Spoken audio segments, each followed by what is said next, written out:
ကဲပထမဆုံးအနေနဲ့ဂျူလင်ရဲ့ပတ်စင်နဲ့စမယ်ပေါ့နော်ဂျူလင်ရဲ့ပတ်စင်ကစကေးတစ်ခု၃တိုင်းမှာဘယ်စစ်တန်နဲ့ကိုစီကိုဆွဲပြီးရိုက်တယ်ပေါ့ဗျာဘယ်လိုမျိုးလဲဆိုတော့ကျွန်တော်ပြမယ်ဗျာဆွဲပြီးရိုက်ပါတယ်အဲ့လိုရိုက်တာစုစုပေါင်းကြာခြင်းက2စက္ကန့်နဲ့ကြာတာပဲဖြစ်ပါတယ်ဒါပေမဲ့စကေး3ခုလုံးသုံးလိုက်မယ်ဆိုလို့ရှိရင်တော့ပြေကြာခြင်းကစုစုပေါင်း6စက္ကန့်ဖြစ်ပါတယ်ခင်ဗျာဒါကြောင့်မို့ဘရိုအနေနဲ့ share တီးလို့ရပါတယ်နောက်ပြီးတော့ဂျူလင်ကတွေးတဲ့လေကျန်းတာမို့လို့အခုလိုတွေးနေချိန်မှာတော့မှရင်းရစွာအနားယူပါတော့ဆိုပြီး enemy ကိုပြန်ပြီးတော့ short ပေးလို့ရပါတယ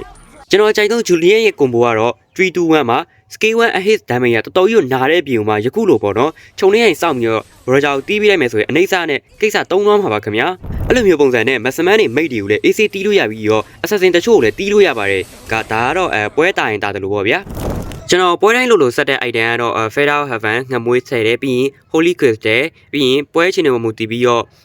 ့ကျွန်တော်ဒါလည်းထည့်တယ်ပေါ့နော်ပြီးရင်ဘယ်လိုပြောမလဲဒီက divine click ကဗျာပွဲတိုင်းလိုဗျာဒီမှာ defense နဲ့အမာကောင်တွေကပါမှာဗျာတလာ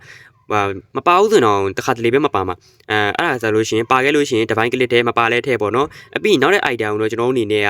defense ပေါ့နော် importer သွားလို့ရတယ်ဒါမှမဟုတ်အဲ့မသွားချင်ဘူးဆိုလဲကျွန်တော်အခဲလေးပါလေးသွားလို့ရတယ်ပေါ့ဗျာဒါမှမဟုတ်အခဲလေးမသွားချင်ဘူးငါတို့အရန်တာတယ်ဆိုလို့ရှိရင်magic damage နောက်တစ်ခုဖြစ်တဲ့ကျွန်တော်ဒါလေးပေါ့နော်ဂျီနီယံဝင်ထည့်လဲကျန်းနေဗျာတင်ကျွန်တော်အဲ့လိုမှမဟုတ်ဘူးကျွန်တော်ကရေကြီးရယ်ပေါ့နော်လှုပ်လှုပ်ရှားနေဆော့ရမယ်ဆိုလို့ရှင်တော့ဖြင့် black win ထည့်ပေါ့နော်အဲ့ဒါဘာလို့ကျွန်တော်ထည့်ခိုင်းတာလဲဆိုတော့ကျွန်တော်ပြမယ်ပေါ့နော်ဒီကဆက်ဆက်ထည့်ခြင်းမှာရှိရတယ်ပေါ့နော်အဲ့ရှိလေးကပြုတ်သွားမယ်ဆိုလို့ရှင်ကျွန်တော်အနေနဲ့က movement speed မြန်တော့မှာဗျာဘရိုတစ်ချက်ရှိုးလိုက် movement speed အတိတတာယူမြန်သွားတာဒါကြောင့်မို့ဘရိုအနေနဲ့ရေကြီးတယ်လှုပ်လှုပ်ရှားနေဆော့ရမယ်ဆိုလို့ရှင်အဲ့ဒါထည့်တင်တယ်ပေါ့ဗျာ Avalon အနေနဲ့ကတော့ထွေထွေတော့မဟုတ်ဘူးဒါကတော့ဂျန်ဂလာအတွက်ပေါ့နော်ဂျန်ဂလာအတွက်လည်းတော်တော်ကြီးအဆင်ပြေတယ်နောက်တဲ့ EAB လို့တောင်းတခြားလိမ့်နေဆော့မယ်ဆိုလို့ရှင်တော့ဖြင့်ဒီပုံစံလေးကတော်တော်ကြီးအဆင်ပြေပါတယ်ဆိုတော့ game play လေးစီကိုဆက်ပြီးသွားလိုက်ကြရအောင်ကဲဒီပွဲလေးမှာတော့ကျွန်တော်ဂျူလီယန်ဟိုက်ပါဆော့တာပေါ့နော်ဆိုတော့scale 1အရင်ယူမယ်ပြီးရင်ပထမဆုံး item အနေနဲ့ကတော့ Feather Weapon ငမွေးလေးရင်သွားမယ်ပေါ့နော်ဆိုတော့ blue bag လေးလည်းမြင်မြန်ဆန်စားလို့ရတယ်ဗျာဒီမှာတော်ရည်ရဗျာမြင်မြန်ဆန်စားလိုက်ပေါ့နော် enemy ကလာနောက်တာကျွန်တော်ပုံမှန်ဆိုရင် copy လို့စားရတယ်ပေါ့နော်ဒါပေမဲ့တခုတော့စားလို့မရတော့ဘူးဗျာအဲ့နဲ့ကျွန်တော်ခိုးရှော့စားတိရှောက်စားနေ level 3ရောက်သွားပြီ Julian တခုကောင်းတာ level 4 ထိစောင့်နေရမလို့ဗျာ level 4 ထိစောင့်နေရမလို့တော်တော်ကျန်းသွားပြီဆိုတော့ဂျွန်ဆောင်လည်းတွေ့နေရပေါ့နော်ကျွန်တော်ကို copy လို့စားလို့မရအောင်ဒီကောင်းလောက်တာအဲ့ဒါကြောင့်မလို့ maximum တော့မတီးပဲဒီတန်ကြီးကိုတီးမယ်ဗျာကြလား AC ပဲ scale 1 hit damage ကို show လာ damage တော်တော်ကြီးနာတယ်ပေါ့နော်ဆိုတော့ bro လည်းမှတ်ထားကြပါ scale 1 damage ကတော်တော်ကြီးကျန်တယ်ဒါကြောင့်မို့အလုပ်တာတဲတို့ပါညာကေးမယ်ဆိုလို့ရှင်ဗျာတော်တော်ကြီးအလုပ်ဖြစ်တယ် by one နေလည်းအဆင်ပြေရပေါ့ဗျာဒီမှာဆိုရင်ရင်ပြောက်နေပေါ့နော်ရင်ကကျွန်တော်ဒီလာမလားတော့ပြောတတ်ဘူးကဲလာတယ်လာတော့လေရော့ရမလားရမလား ready ကနော်ကိုရ ready go domain နဲ့လည်းမင်းကောင်မနိုင်ဘူး easy လေးပဲဆိုတော့ဘာမှလုပ်စရာမဖြစ်နိုင်ကျွန်တော် back ပေါ်ကနေပေါ့နော် blue back ပဲပြန်ပြီးတော့စားမယ်အဲ့လိုစားရင်လည်းအောက်လင်းကိုရောက်သွားတယ်အဲ့နဲ့ fan မေးပါညာကျွန်တော်ကြည့်လိုက်ရပေါ့နော်ကြည့်လိုက်ရှင်ပါခြုံထဲမှာရင်ဟိအောင်ကြီးရတယ်ကျွန်တော် scale 2မြန်တော့ scale 1အဟင်းနဲ့တီးတာပေါ့နော်ဒီမှာဆိုကျွန်တော်တီနဲ့ကျွန်တော်ရိုက်တာဗျာရိုက်တော့ကျွန်တော်သိပြီးတော့ထင်တာကျွန်တော်ဘယ်ရမလဲမနည်းနည်းပပနော်ညံနဲ့တုံးပြီးတော့ scale လေးနဲ့နည်းနည်းပါပြန်ပြီးတော့ပုတ်လိုက်တာရှော့ရောဟဲဘယ်ရမလို့အဲ့လည်းနဲ့တာတဲနောက်တစ်ခေါက်ကြီးလာတော့ကျွန်တော်တာတဲကြီးမယ်ပေါ့နော်တာတဲကြီးမယ်ဒီမှာဆိုပထမချက်ကလွဲဝပြတယ်လားနှိပ်တောင်နှိပ်မရအောင်တော်ရီရရသွားလို့ဒီမှာဆိုရင်ရေက scale ကိုတောက်တလဲတုံးတော့ကျွန်တော်ကဘလို့တည်မဟုတ်တယ်မှာအမှန်300တော့ကျွန်တော်မနိုင်တာဒီမှာဆိုရင်ကျွန်တော်နိုင်တယ်တောက်ကြောင်းမရှိတာဆိုတော့ညီပုံထဲမှာကြည့်တော့ဂျွန်ဆန်လာတယ်ဒါပေမဲ့ကျွန်တော်လုံးဝနှောက်ကြသွားတယ်ပေါ့နော်ကျွန်တော်သုံးထားတဲ့ scale ကလည်းအဆင်မပြေတော့ဒီမှာရှော့သွားပြီဒီမှာ KMI လည်းပါတယ်ပေးလိုက်ရတယ်ပေါ့နော်အဲ့လိုနဲ့တစ်ဖက်ပြန်ရှင်လာတော့ KMI ကဂျွန်ဆန်ကိုလိုက်တက်တာပေါ့နော်ဒါပေမဲ့ဂျွန်ဆန်တက်တာကို KMI ကပြန်ပြီးခံလိုက်ရပါတယ်အဲ့ဒါမှာဂျွန်ဆန် record ပါညာပြကျွန်တော်လည်းမှဝင်ပြီးဂျွန်ဆန်ကို short ပေးလိုက်တယ်အဲ့ဒါကျွန်တော်တာဝါပါညာလိုက်ခိုးတယ်ပေါ့နော်တာဝါခိုးတယ်တာဝါခိုးမနိုင်မယ်ကဟာ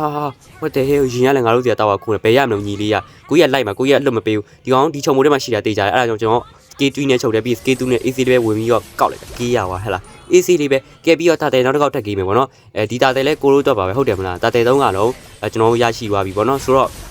ဒီပွဲကတော့အရင်ခက်ခဲနေရမျိုးတော့မဟုတ်ပါဘူးမောလိုက်တာကွာအောက်လိမ့်မှာတော့ရင်ကိုတွေ့ရပေါ့နော်ဂျင်ကကျွန်တော်မနိုင်မဲတည်တော့တချို့တဲ့ list ကိုပြေးရဟေးအဲ့နဲ့ပေါ့နော် OCDN လေးကိုတွေ့ရအဲ့နဲ့ချစ်တယ်တော့ I love you ကိုပြောပြီးတော့တီးထုတ်ပေးလိုက်တာရှော့သွားရောဟဲဒမ်းမီကတော်တော်ရွနာတယ်ဗျာတက်လားဒီမှာဆိုရင်ကျွန်တော် brain လက်တော့ဗောနော်အိပ်ပျော်ပြီး brain လက်တော့လားမပြောတတ်ဘူးဗျာစကေးကိုဘလို့ကြီးတုံးလိုက်လည်းမတီးဘူးဟေးဒီမှာကြည့်လောက်အောင်ရှိုးလောက်အဲ့နဲ့ကျွန်တော် Savannah အုပ်တယ်အဲ့မှာရင်ကကျွန်တော် domain နဲ့ခေါ်ပြီးတော့ဖင်ချတာဗောနော်ตึ๊กအဲ့ကျွန်တော်ရှော့သွားရောပဲကျွန်တော်တခုပြောချင်တာ Julian ကင်မယ်ဆိုလို့ရှိရင်အဲ့လိုမျိုးအမားဗောနော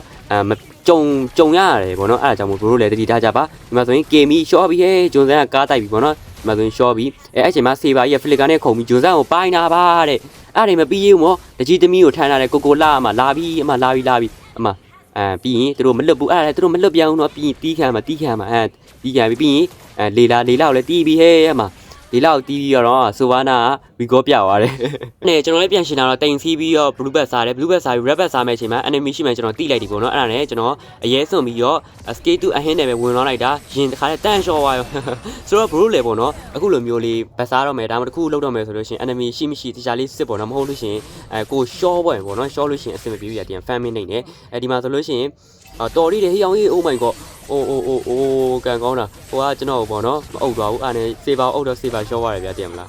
okay အဲ့ဒါကျွန်တော်ဘာမှလုပ်ကြရမရှိတော့နဲ့lock key မယ်ဆိုပြီးရောပဲတွေးလိုက်တယ်ပေါ့နော် lock key မယ်အချိန်မှာဟေးမှာမောင်ရင်ကမှလာတာကျွန်တော် skate to အဟင်းလေးနဲ့ in လိုက်တယ်ပေါ့နော်အဲ့ဒါကျွန်တော်လည်းဖင်ရပြီးတော့အမှသူခေါ်တာကို easy လေးခံလိုက်ပြီးအနေနဲ့မှသူကကျွန်တော်တီးရဟေးကျွန်တော်တေးမြောင်ထင်တာပေါ့နော်ဒါပေမဲ့ကျွန်တော်ဆရာကြီးဆိုတော့လေဟဲ့လား easy ပဲကိုလူလေဒီလောက်ကတော့ easy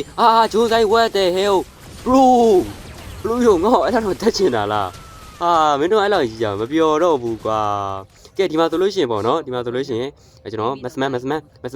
ရှာတာ okay မစမန်ကိုတွေ့ပြီဆိုတော့ skate 2 3နဲ့ skate 3နဲ့ချုပ်တယ်ပြီးရင် skate 1လုံးဝဒါမင်းကကျွတ်စင်ဟဲ့လားကဲဒီမှာဆိုလို့ရှိရင်ကျွန်တော်ဂျွန်ဆန်လာတော့မြင်တယ်ပေါ့နော်မြေပေါ်တစ်စင်ဒါပေမဲ့ကန်ကောင်းကျွန်တော်ဂျွန်ဆန်တာဝါကိုတိုက်သွားပေါ့တာဝါအငုတ်တူလေးတိုက်သွားတာစေဘာနာလည်းကျွန်တော်မအုပ်တော့ကျမှကျွန်တော်လည်းအဲ့နဲ့တီးအုပ်တယ်ကျွန်တော်မတီးဘူးအဲ့ချိန်မှာကလေး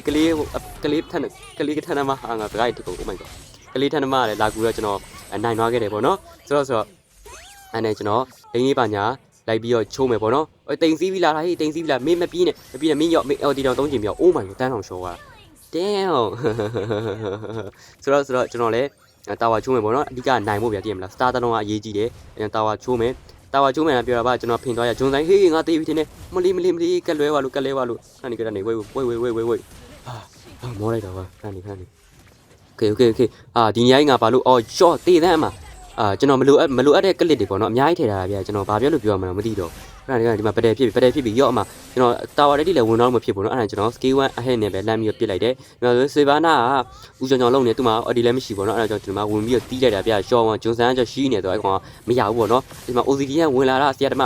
စေဘာပိုင်းနေကျွန်တော်ဝင်ကောက်တယ်အမှာ double K ရသွားပြီ AC လေးပဲဟုတ်တယ်မလားအဲ့ဒီမှာဆိုရင်ကလေးထက်သမားလာပြီးမှတာဝါတက်တိဝင်ပြီးတော့မှကျွန်တော်အမှားနဲ့ double K ရသွားခဲ့ပြီဟာAC ပဲကျွန်တော်မီနီယန်လိုချင်တာပေါ့နော်မီနီယန်နေမြရလို့ရညာဆိုပြီးကျွန်တော်ပေါ့နော်ဖင်ရမြတ်စကေးတူးနဲ့အရင်ဝင်လာကျွန်တော်ကထွက်တရဘာမှမရှိတော့အေးငါဘလို့အုံတော့နေမြတ်စကေး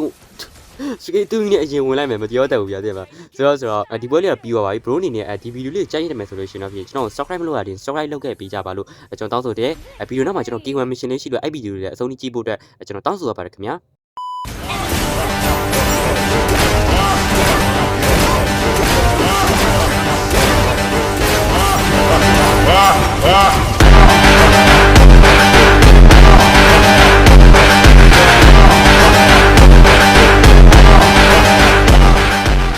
တော့ကျွန်တော် share ကျန်းပြထားတာတော့အခုဒီဇင်ဘာလရဲ့ Starlight skin ဖြစ်တဲ့ Framing ရဲ့ skin လေးနဲ့ကျွန်တော်ကျန်းပြထားတာပေါ့နော်ဒီမှာဆိုလို့ရှိရင် Starlight ဝယ်မယ်ဆိုလို့ရှိရင်ဒီမှာဆိုရင်ရုပ်ထုလေးတွေရမယ်နောက်ပြီးတော့ Hero Fuckman လေးတွေရမယ်ပြီးရင် COE လေးရမယ်တော်တော်များများလဲစုံနေပြီးရောင်ချယ်လေးလည်းရတယ်ပေါ့နော်ဒါကြောင့်မို့ bro အနေနဲ့ Diamond 300နဲ့ဝယ်ရင်တော့မှဒီရဲ့ reward တွေအကုန်လုံးရမှာဆိုတော့တန်နေပြောရပါပေါ့နော်ပူကုန်နေလည်းရမယ်အစုံမဲ့ပြတယ်အများကြီးပဲပြီးတော့ဂုံစင်းလုံးရမယ်နောက်တဲ့နေရာလည်းရှိရပေါ့နော်ဒါပေမဲ့အဲ့ဒါ Starlight ဝင်ဖို့တော့လိုအပ်တယ်မဟုတ်လို့ရှိရင်တော့ bro က free ပေးတာပဲရမှာပေါ့နော်ဒီမှာဆိုတစ်ချက် show လိုက်ဗျာ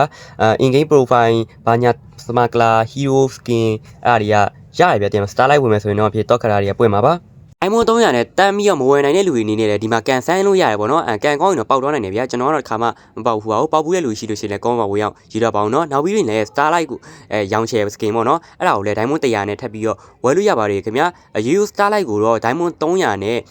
Starlight Plus ကိုတော့ကျွန်တော်အနေနဲ့950ပေါ့နော်950နဲ့ဝယ်ယူရမှာဖြစ်ပါတယ်နှစ်ခုလုံးကတော့ဘယ်ရဝယ် Starlight skin တော့ရမှာကဲဆိုတော့အခုမှ Starlight ကိုစဝယ်မဲ့လူတွေအနေနဲ့လည်းကျွန်တော်ရှင်းပြတာကိုနားလည်မယ်လို့မျှော်လင့်နေအဲ့ဆိုတော့နောက်ဗီဒီယိုမှာပဲပြန်ကြည့်ကြပါမယ်ကိုလူတွေအနေနဲ့လည်းကျမ်းမာကြီး queue ဆက်ချပါခင်ဗျာဘိုင်ဘိုင်ပါနော်